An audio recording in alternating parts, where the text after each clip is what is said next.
Hello, Muses.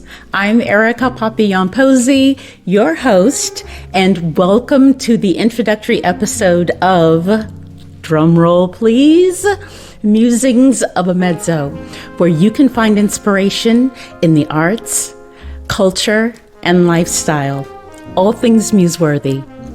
But don't forget, before we get started, before we jump into it, to like and subscribe so that you can get notifications on all new episodes.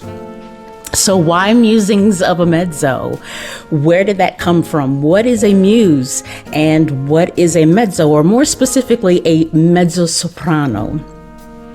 Let me start with a quote first by Oroma Elewa. I am my own muse. I am the subject that I know best and the subject I long to know more. But more figuratively, a muse is a literal person or a supernatural force that serves as a source of artistic inspiration. And it is truly, truly my desire and my hope that I can be that for you and you can be that for me in coming episodes, right? So I got all fancied and gussied up for you today because today is also International Women's History Day. And if you go to my Instagram page, you'll see this beautiful homage that I did to myself and my two generations, my daughter and my gran. And, just paying homage to the blessing that is lineage and family and legacy in a world where so many African American women are missing, lost, and no one is looking for them. So I am humbled and honored and blessed in so many ways in my life. And I want to be able to share that with the rest of the world. What are some of the things that have inspired me throughout my life, my travels as an artist, and so on? And what is a mezzo or a mezzo-soprano more specifically? A mezzo-soprano is a classically trained female voice type that sits lower than an actual soprano but higher than a contralto. If you look at the equivalent in the male voice types, you have the bass, you have a baritone, and then a tenor. With females, you have a contralto, a mezzo, and then a soprano. So the mezzo kind of hovers in the middle, so the equivalent would be the baritone in the male voice types. I can sing lower than a soprano, but I resonate higher than a contralto. In terms of timbre or color in the voice, our voices have a tendency to be heavier, rounder, darker. It has heft and weight to it. Very demanding voice type. We are often classified in terms of our role types in the operatic world as playing witches, bitches, and britches, the latter of which was coined because they're for pant roles, basically roles that were traditionally sung by men in opera because women technically couldn't sing at that particular time. All the roles were given to men. Witches, bitches, and britches. Yeah, but I actually love being a mezzo-soprano for various reasons. I think our role types, specifically in the operatic realm, are so much more varied and fun, and we're usually causing trouble somewhere, somehow, giving the soprano some trouble, making her cry about a man or something like that. But yeah, it's technically a female classically trained voice. Now, you have some voices in the operatic world that you may know about to be able to categorize as a mezzo-soprano for familiarity purposes, like the famed Grace Bumbry, Shirley Verrett, Marilyn Horne, Dolores Zajic, Denise Graves, just some incredible, incredible voices in the classical operatic musical realm, vocal realm. And in terms of modern day, you might think of more like an India Ari, a Lauryn Hill, Jill Scott, definitely mezzo-soprano voices. Sade, yeah. Sade would hover even around the contralto range as well. But yeah, definitely. In the jazz world, you would think more of like Sarah Vaughan, Carmen McRae, Billie Holiday. Definitely mezzo-soprano voices. So as far as my roles, one of my signature roles is Georges Bizet's Carmen, the opera of the same name, Carmen. Again, a signature role of mine. You may know it, you just don't know the signature aria or song from the opera is L'amour est un oiseau rebelle, and love is a rebellious bird, more commonly known as the habanera. L'amour est un oiseau rebelle que nul ne peut apprivoiser. Or even higher. I'm a little under the weather right now, so let me try it. It actually sits a little higher in the voice. L'amour est un oiseau rebelle que nul ne peut apprivoiser. Yes, l'amour est un oiseau rebelle. That is the habanera from Carmen, which again is a signature role. You know, as I'm perpetually in pursuit of more of me, more of the muse that inspires me, more of the life and living that inspires me, I just want to introduce myself to you even more. Share some little known and some maybe well-known points of interest that I think you may find muse worthy. Yeah. So I know that in an industry that is an industry and a media climate that is inundated with all sorts of voices from all walks of life, there are some life experiences that I feel uniquely position me to share my voice with little old you. That's right. Not to mention the multitude of family, friends, and supporters who have inspired me and encouraged me throughout the years to share my unusual and worldly life experiences.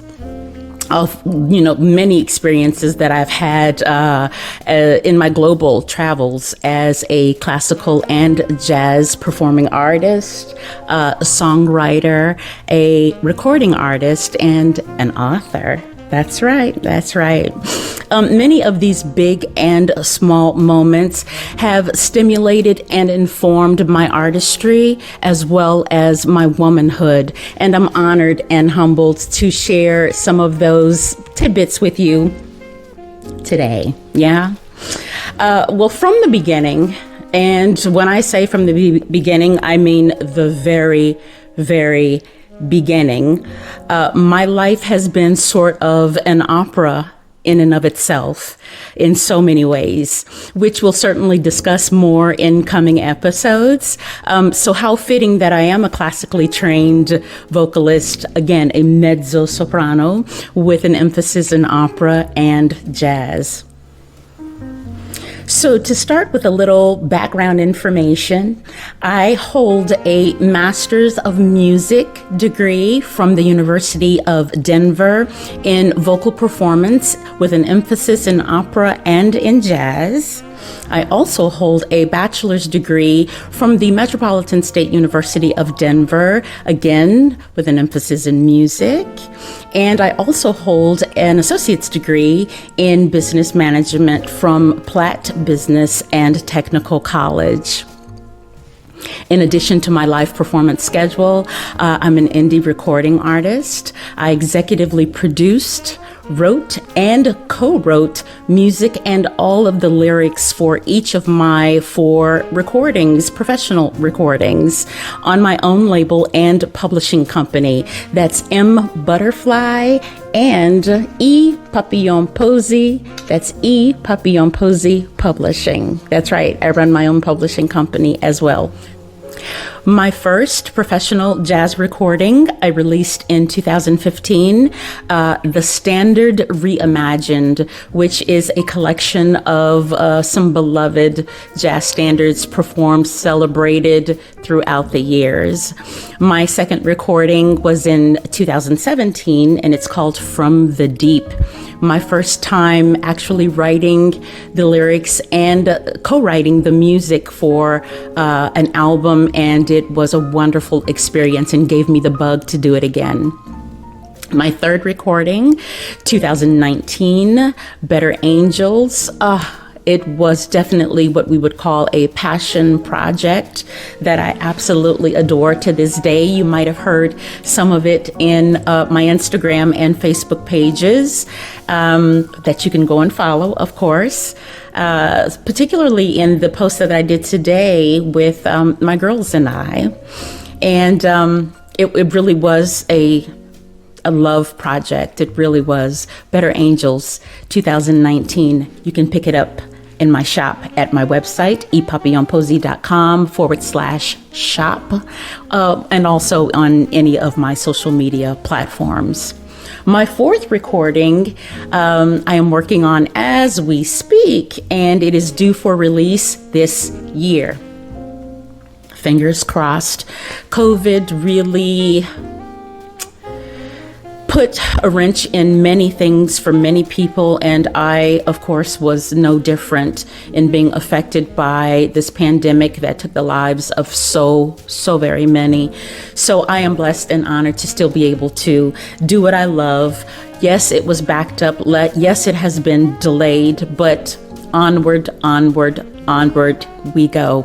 It is called The Night, and it's a play on the word the night, Knight, as in a knight in shining armor, and the night, Night. Again, my upcoming recording slated for release this year, 2023, so be on the lookout. Again, all of which can be purchased at my website or at any of my various platforms, as well as all outlets where music is sold. As a classic overachiever who suffers from imposter syndrome, yeah. Oh, you do too? I completely understand. Now, if Michelle Obama can suffer from imposter syndrome, then I know that there are a lot of us out there who are suffering the same. Apparently, it is an epidemic amongst African American women, I hear tell, and that would not be surprising to me. It is a syndrome that I resemble and I completely take ownership of, and I'm working on it every day. I am very goals oriented. I am always working on a project or two or three, and rarely give myself the grace to just evolve and enjoy it in the moment without hopping to that next achievement, that next goal to conquer it, you know? So yes, we're going to discuss that even further, imposter syndrome, in a coming episode because it needs to be talked about, okay? But in saying that, in 2015, when I released my first record, The Standard Reimagined, I also did a dual release of my first book of poetry and prose, Musings from the Mind of a Mezzo. I wonder where that title comes from. Musings from the Mind of a Mezzo, Passion, Pain, and Plight. And I was crazy. Yeah, I was absolutely crazy in doing so. Again, classic overachiever syndrome as well, where I would never tell a person to go for something like that, to attempt something like that. It's just very stressful. It was very stressful. I'm very proud of myself for having achieved it and done it. And when I say that I released my first book of poetry and prose, I didn't have a ghostwriter. No, I wrote it all myself from scratch and self-published the entire project while releasing my very first jazz recording. So I did a dual release the same night. Yeah, it was crazy. I was crazy, but you know, what can I say? What can I say? We'll talk about it. Again, that book can be purchased at my website, as well as from any of my social media platforms, Musings from the Mind of a Mezzo. I'm also working on my second book as well, but I'm taking my time. I'm giving myself grace and not trying to conquer the world in one day, right? Okay, so some now, some later, for sure. Some other areas that I think you might find muse-worthy or interesting about me in coming episodes that I plan to share more about. I'm a lefty. I am left-handed. Did you know that less than 10%, about 10% of the world is actually left-handed? That's right. Only about 10% of us. We are definitely the minority, but we are the only ones that are in our right minds. Yeah, pun intended, right? Lots to be said about left-handed people. Fun, kind of bad fact, we actually die at faster rates than right-handed people, than our right-handed counterparts. And of course, that's because the world is geared for and situated for right-handed people, of course. So that's no surprise there. I am also a former bodybuilding, fitness, and figure competitor of almost 10 years. So I'm really into health and fitness. I have been for years. I've always played sports and everything as a child. But really love health and fitness and still practice as much healthy, organic, holistic health and fitness lifestyle, as much of a lifestyle as possible. And I think it's important for everyone, especially in a day and age where food is killing us. Absolutely. I said it and I'll say it again. Food is killing us, and we'll talk about it even more. I'm adopted. I am adopted. If there are any fellow adoptees out there, please drop a note, drop a hi, or send me a personal message in the comments. We are also a special bunch in the world with unique aspects of life. We view life in a different lens from someone that had the special experience of having been born from one's own mother, but being given up or relinquished for adoption is a plight in and of itself for many. It certainly was for me. My adoptive experience has not been the best, and we'll talk about it. I am at a place of resolve. I am at a place of resolution and acceptance and okay with the skin that I'm in, but it took me a moment to actually get there. And we'll talk about that even more. I love languages. Languages are my love language. As a classically trained singer, we are responsible for having a working knowledge of many languages, specifically French, Italian, German, Spanish, some Russian. I am not fluent in all of them, only a couple of them, but I definitely have a working knowledge of at minimum 4 of the ones that I mentioned. I have many friends that I've made from all over the world. I've been so blessed to meet so many people from so many different walks of life that speak different languages, and there's nothing like it. Once you learn one language, it is a door, a gateway into another language. So it makes it easier when you're learning or want to learn a new language if you have mastered one, besides your own tongue, of course. But we'll talk about that more as well. I love history. I'm a big history buff. I love to read historical novels. I love historical movies.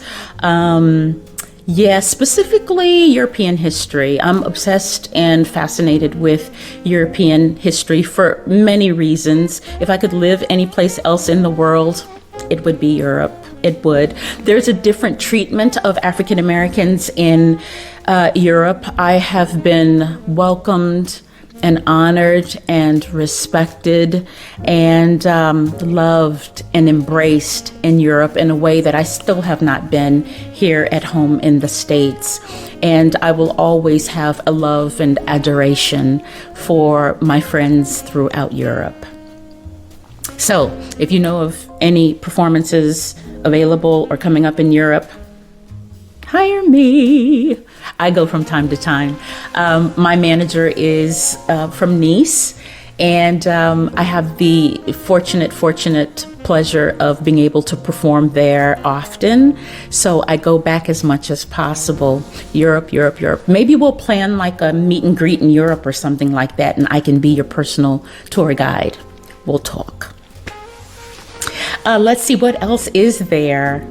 I have a love of K-pop dramas, martial arts, and specifically historical costume dramas. Yeah, I have this thing specifically, even more specific from the Korean Joseon period, costume dramas from that period. I'm completely and utterly, I'm a cinephile. I love movies, period. So let's see, what else is there? What else is there in my catalog of interesting tidbits? I am definitely a creative. I love home decor. I love DIY projects. I have my own tool belt. Yes, I do. I'm very proud of that. We have a new build, and a lot of the work that we've done here in our new build, we've done it ourselves. So maybe I'll take you on a tour and show you some of the things that we've actually done. I'm mean with a sander and a nail gun, hammer. Yeah, I'm pretty hot stuff. I just want you to know. But I enjoy that. Anything creative, in my spare time, I'm always doing something creative. My grandmother used to call me a jack of all trades, master of none. But that's not true. You know that there's an additional part to that statement, but still better than a master of one. And yeah, I am a master of one, though, and that's music, but I am actually pretty good at a lot of things. So I'm pretty proud of myself for, being multi-talented, a multifaceted person. Another thing that I really enjoy is spending time with my 12-pound Pomeranian. His name is Gree, as in the cheese, Brie, B-R-I-E, but it's with a G. G-R-I-E, Gree. He is like the king of the hill here in our neighborhood. He prances about. You may hear him bark from time to time because anyone that passes in front of our door, he feels is infringing upon his territory, and he wants them out of his eyesight. So if you hear him barking from time to time, that's Gree, our 12-pound Pomeranian, who is a prancer. He thinks he's hot stuff, y'all. Wait till you meet him. Go to my Instagram page. You'll see photos of a few photos here and there of the two of us. So yeah, look for Gree. Also, what else am I passionate about? I'm on fire. I am on fire. Not literally speaking, but figuratively speaking. FIRE is an actual acronym for financial independence, retire early. Financial independence, retire early.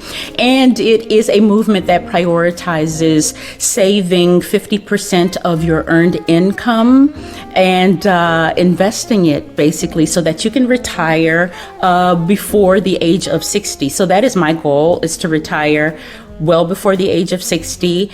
And I think I'm on a pretty good track to do that, in that I am a former financial representative, a former licensed financial representative. I was so for a major mutual funds company for years. That company has now been absolved by another major financial broker in the country. But yes, I was actually a financial registered representative with a major mutual funds company for quite a few years. So I'm really into finance. I believe in generational wealth and leaving, money's for your legacies, you know? It's very important, especially in the African American community, where we were not taught financial literacy because our parents weren't taught and their parents weren't taught, for obvious socioeconomic reasons and cultural reasons. But we'll get into that. Yes, we're going to get into that because financial independence is a priority for me in my life, and I want it to be a priority for you in yours as well. Wow. We've gone through so much already. Yeah, we've gone through a lot of things, and this is only our first meet and greet. And because we've got so much more to muse about in coming episodes, if there are any topics or subjects that you all are interested in or that you want to discuss further with me that you would like to suggest, please leave them in the comments below before you like and subscribe to this channel. So until next time, thank you so very much for joining me, Erica Papillion-Posey, in our introductory episode of Musings of a Mezzo. Again, don't forget to like and subscribe so that you can get notifications to all future episodes. A little disclaimer here. As always, the opinions expressed here are completely and utterly my own. Do not take my word for anything as fact. And because research leads to actual knowing, do your own. So, next time, we'll see you soon. Ciao. Bye, muses.